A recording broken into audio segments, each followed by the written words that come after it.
안녕하세요. 티묵입니다.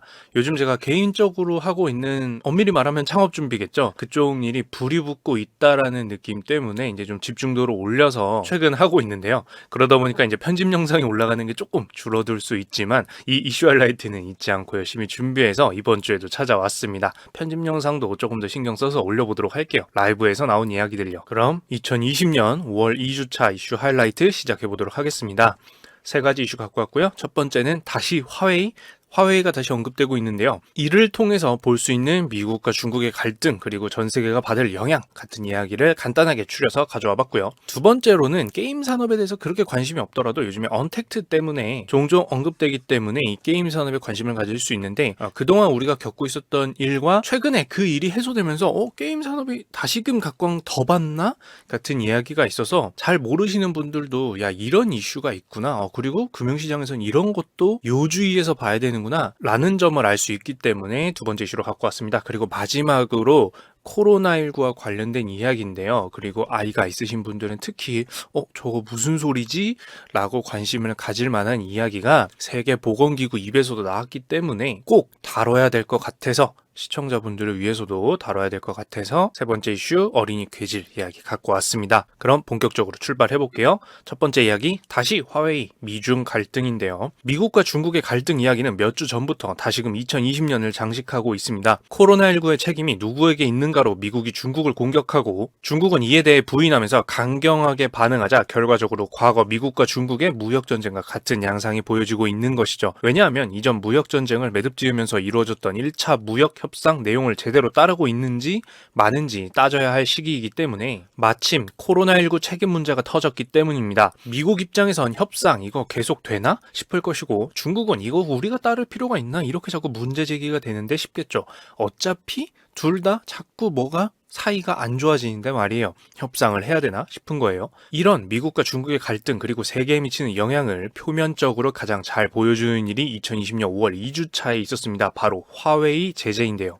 화웨이는 중국의 통신사이고 스마트폰이나 통신 부품 등을 제조하는 회사로 생각하면 쉽습니다. 이 화웨이가 제공하는 기기들은 보안 문제나 이런 것들도 있고 중국에게 최종적으로 정보를 넘길 수 있다 등등으로 미국에서 제재를 가한 것이 최초 있었던 일입니다. 본래 이 제재라는 것은 미국 기업이 화웨이에게 직접 부품을 판다든지 하는 것을 허가받아야만 미국 정부의 허가를 받아야만 하는 것으로 바꿔서 화웨이가 부품을 공급받는 것을 적어도 미국한테 공급받는 것을 좀 힘들게 만들었던 것입니다. 또한 여기에 더해서 미국 외 기업들도 미국 기술을 대부분 활용한 곳이라면 화웨이에게 제품을 제공해서는 안 된다는 것이었죠.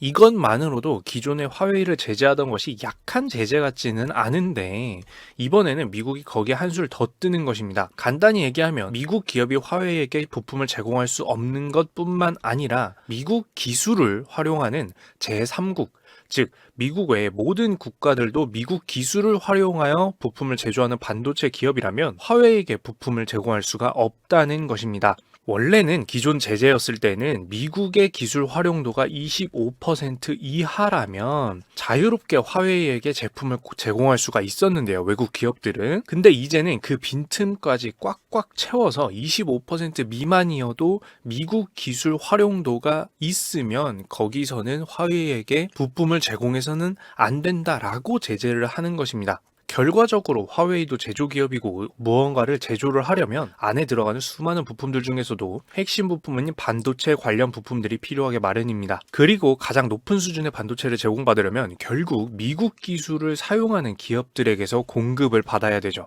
단적으로 말해서 세계의 거의 모든 반도체 업체들이 미국의 반도체 설계 소프트웨어와 장비를 일부라도 활용하고 있기 때문에 원하는 부품을 화웨이가 구하기는 거의 힘들 것으로 봐야 합니다. 결국 미국의 이번 조치, 제재가 만약 언급한 그대로 실행된다면 화웨이가 부품을 구할 길을 모조리 막겠다라는 의미의 엄청난 제재가 등장을 하게 되는 것이죠.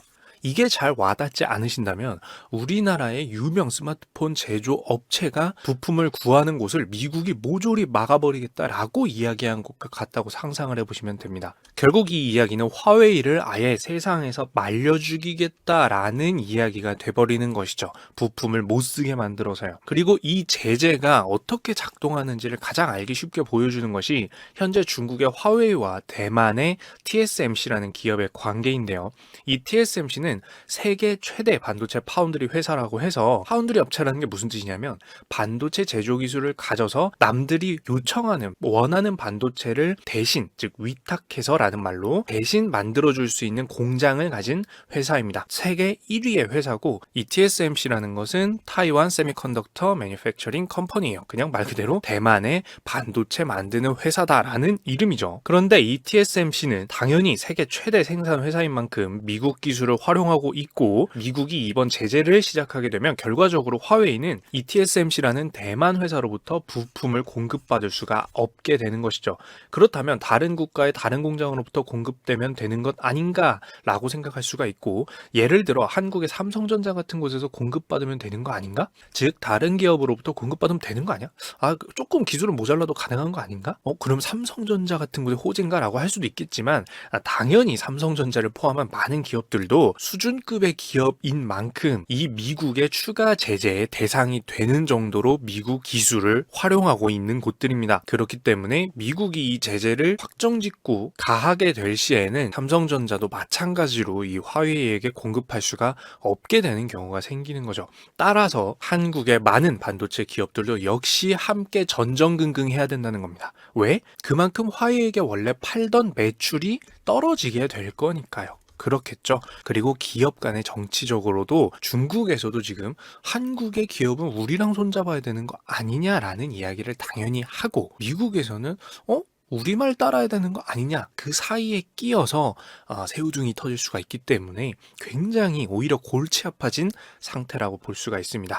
역시 시장은 매우 어렵죠. 게다가 중국은 이에 대해서 곧장 강경하게 이 제재에 대해서 대응할 것이라고 했고, 중국의 의존도가 높은 미국 기업들을 중국이 신뢰할 수 없는 기업 목록에 올려놓겠다면서 으름장을 놨습니다. 뭐야, 그냥 목록에 올려놓는다고 뭐 대단해? 라고 생각할 수 있지만, 이 중국의 신뢰할 수 없는 기업 목록에 만약에 뭐 애플, 퀄컴, 시스코, 보잉 등 같은 미국 기업들이 포함이 되게 되면은 이 미국 기업들은 중국 시장 의존도가 상당히 높은 편이에요. 쉽게 얘기하면 중국을 대상으로 매출을 일으키고 있던 게 굉장히 많았기 때문에, 그리고 이름만 들어도 아는 기업들이 있죠. 그만큼 이들 기업이 모두 상당한 영향력을 시장에 가지고 있는 기업들이기 때문에 중국의 경고도 이 기업들이 쉽게 무시할 수는 없는 상태가 되는 겁니다. 왜? 이 목록에 들어가게 되면 중국 쪽에서 각종 조사 제재들을 할 거고, 그렇게 되면 영업활동이 힘들어지면서 매출이 급격하게 떨어질 것이 보이기 때문이죠. 기업들 입장은 참 힘들죠. 그리고 여기다가 이제 마무리로 트럼프 대통령까지 한마디를 했는데요.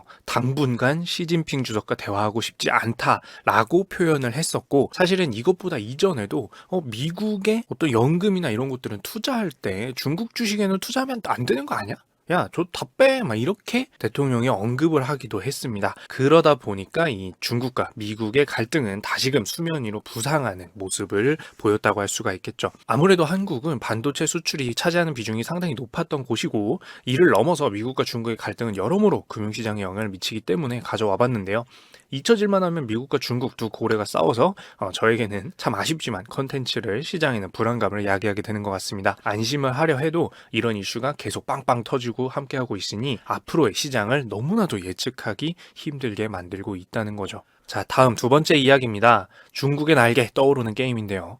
중국 그리고 한국과도 관련된 이야기가 나온 김에 한 가지 더 할 수 있는 이야기가 있습니다. 이거는 비단 게임 산업뿐만의 얘기가 아니라 금융시장에서는 이런 이야기도 중요하구나라는 관점을 가질 수가 있는데요. 언택트 시대가 되면서 떠오른 산업, 바로 게임 산업이죠. 언택트 시대에 대해서 이제 잘 모르시는 분들은 오른쪽 위에 제가 영상 링크를 걸어둘 테니까 보고 와주시면 될 것 같고요. 게임이란 쉽게 생각해서 남들과 접촉하지 않고 여가 시간에 즐길 수 있는 컨텐츠들을 다량 보유하고 있다 보니까 코로나19로 인한 자택 격리 권고 상태에서 많이 소비될 수가 있고, 실제로 디지털 컨텐츠로서 코로나19 사태 이후 소비량이 급격히 증가한 산업입니다. 뭐 이런 게임 이외에는 뭐 웹툰, 뭐 집에서 볼 수 있는 영상 플랫폼 이런 것들이 굉장히 각광받고 있었죠.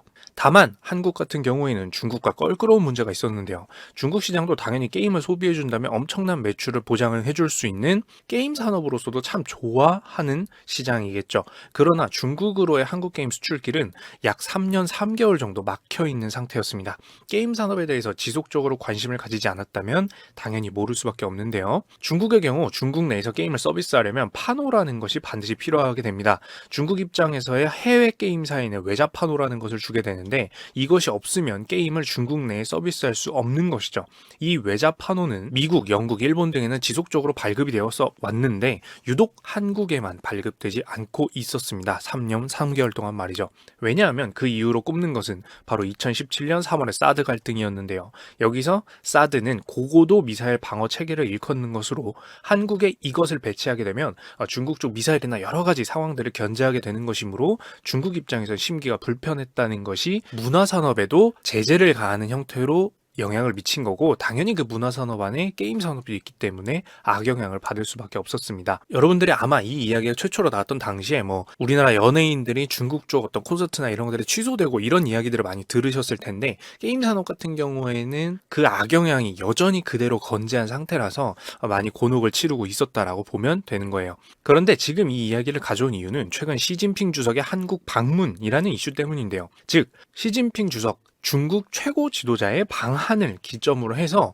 이런 막혀있는 여러 가지 것들이 해소되지 않겠는가라는 기대감이 금융투자 시장에 불고 있기 때문에 가져온 거예요. 핵심은 뉴스만 봐서는 보통 국가 대표가 한국에 방문하나 보다 라고 하지만 경제 금융시장에서는 이런 방문이 그동안 두 국가가 불편해하던 어떤 요소에 대한 이야기를 진전시키거나 그렇다는 얘기는 감정의 골로 잘 성장할 수 없던 각자 국가의 어떤 산업이 서로 더 교류를 잘하게 됨으로써 긍정적인 바람을 가져오지 않을까 하는 부분까지 생각을 번지게 만드는 요소이기 때문입니다. 그래서 그동안 방한이 없었던 어떤 국가와 교류가 없었던 곳이 교류를 하게 되면 교류가 없었어서 고생하던 산업이 갑자기 주가 시장에서 각광을 받거나 이런 경우들이 생기는 거예요. 반대로 갑자기 이 산업이 왜 이렇게 뜨지? 라고 해서 알아보니까 이런 이슈가 있구나. 서로의 리더가 방문하는 이슈가 있구나 까지도 알 수가 있다는 거죠. 따라서 게임 산업의 이야기인 것뿐만 아니라 이런 국가 정상의 방문과 대화가 금융투자 시장에서 영향을 미치는 모습의 한 단면을 보여주는 것이기도 하기 때문에 게임 산업과 중국의 판호 문제 그리고 시진핑 주석의 한국 방문 가능성이 올라간다라는 이야기까지 엮어서 한번 가져와 봤습니다. 그렇기 때문에 여기서 역으로 생각을 해보면 사실 국가의 정상들끼리 오고 가는 게 그냥 원래 그래야 되는 거 아닌가? 당연히 외교 정치 해야 되는 거 아닌가라고 생각할 수 있지만 그들의 움직임 한 번 한 번이 얼마나 중요하고 하느냐 마느냐 자체에 무게를 크게 둬야 되는 일인지를 알 수 있는 경우기도 해요. 참 시장에 관심을 갖게 되다 보면 별걸 다 알게 되죠. 자, 그러면 마지막 세 번째 이슈입니다. 어린이 괴질 세계 경고인데요. 어떤 병 이야기를 하면 합병증이 무섭다라는 이야기를 많이 합니다. 합병증은 어떤 병에 걸렸을 때 그 병으로 인해서 2차적으로 일어나는 질병을 말하는데요. 그렇기 때문에 어떤 병이든 더욱 조심해야 됩니다. 1차적으로 걸리는 병이 아무리 가볍더라도 합병증을 일으키기 쉬운 질병이라면 두 번째 질병을 가져올 수가 있고 이 1차적인 병을 치료하는 것이 아무리 쉽더라도 다른 병을 더 불러오게 되는 경우에는 그 두 가지 이상의 질병을 동시에 걸리는 것이니 체력도 떨어지고 면역력도 떨어지면서 치료 자체도 복잡해지고 어려워지고 회복하기가 힘들기 때문에 어떤 병이든 합병증 위험이 있으면 상당히 조심을 해야 돼요. 그런데 최근 가장 화두인 코로나19도 걸릴 경우 다른 병도 일으키는 것 아닌가 의심되고 있습니다. 의심 단계라는 것만 알아두시고 들어주시고요. 바로 소아다발성 염증 증후군이라고 부르는 것인데요. 간혹 어린이 괴질이라고 뉴스에서 언급이 되고 있는 병입니다. 그렇죠? 문제는 바로 어린이 괴질이라는 이름에서 알 수가 있는데요. 이 병은 현재까지 조사된 바에 따르면 21세 이하, 즉 젊은 층, 어린 층에서 광범위하게 발생한다고 하는데요. 코로나19의 경우 낮은 연령은 감염되어도 자체 면역력으로 극복하며 사망하는 경우가 잘 없는 것으로 알려져 있는데 이 어린이 괴질 같은 경우에는 그 대상부터 저 연령층인 것뿐만 아니라 발병할 경우 우선 혈관에 염증을 일으키는 것뿐 아니고 심한 경우 심장에 손상을 일으키기도 한다고 합니다. 또한 최악의 경우에는 사망에 이를 수도 있다고 하고요. 현재 코로나19와 어린이 괴질 사이의 관계는 완전히 명확하게 밝혀진 것은 당연히 아닙니다. 다만 미국 뉴욕주의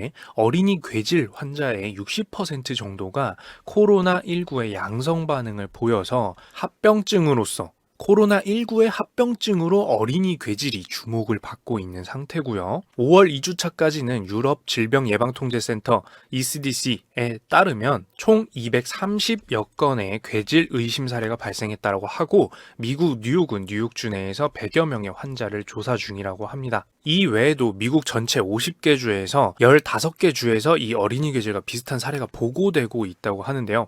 게다가 약 5명 정도는 이로 인해 사망한 것으로 보여서 일단 경각심을 가져야 되는 거 아닌가 하면서 조사 중이라고 합니다. 즉 아직은 절대적인 숫자는 많은 게 아니지만 이게 분명히 연관성이 있다고 할 경우 저연령층 떼서도 코로나19에 분명히 더 경각심을 원래도 가져야 되지만 더더욱 경각심을 가져야 되는 거 아닌가 하면서 조심스럽게 이제 조사가 시작된 단계라는 거죠. 결국 이 얘기는 어떤 연령층도 코로나19와 관련하여 안전한 것은 아니지 않나라는 공포감을 갖게 될 수밖에 없어서 이에 따라 세계보건기구 WHO도 소아다발성 염증 증후군이란 이름으로 분명히 명명을 하고 이 어린이 괴질에 대해서 경계심을 가져달라고 부탁하는 뉴스를 내보냈습니다. 본래도 조심했겠지만 앞으로도 좀 방심하지 않고 코로나19가 여러 가지 자기 자신이 변형되는 경우도 있지만 이로 인해서 벌어지는 많은 일들이 더 있을 수 있겠구나라고 해서 조심해야겠다라고 생각을 하게 되는 이슈라서 가져와 봤습니다. 앞으로 이것이 분명 연관성이 있는지 없는지도 알아봐야 되고 뉴스를 조금 더 관심 있게 봐야 될 것 같아요. 자, 여기까지 5월 2주차 이슈 하이라이트를 모두 끝내봤는데요. 여전히 이슈가 적어질만 하면 적어지지 않고 이제 새로운 이슈가 계속되고 있는데 좋은 뉴스를 찾기가 조금 힘든 것 같아서 많이 아쉬운 부분입니다. 이런 때도 있고 저런 때도 있는 거겠지만 하루빨리 좋은 이슈들이 많이 있길 바라고 꼭 뉴스에는 좋은 이슈가 없어도 여러분들의 일상생활에는 좋은 이슈가 조금이라도 가득하길 바라면서 여기까지 이슈 하이라이트 마치도록 할게요. 이상 티묵이었습니다.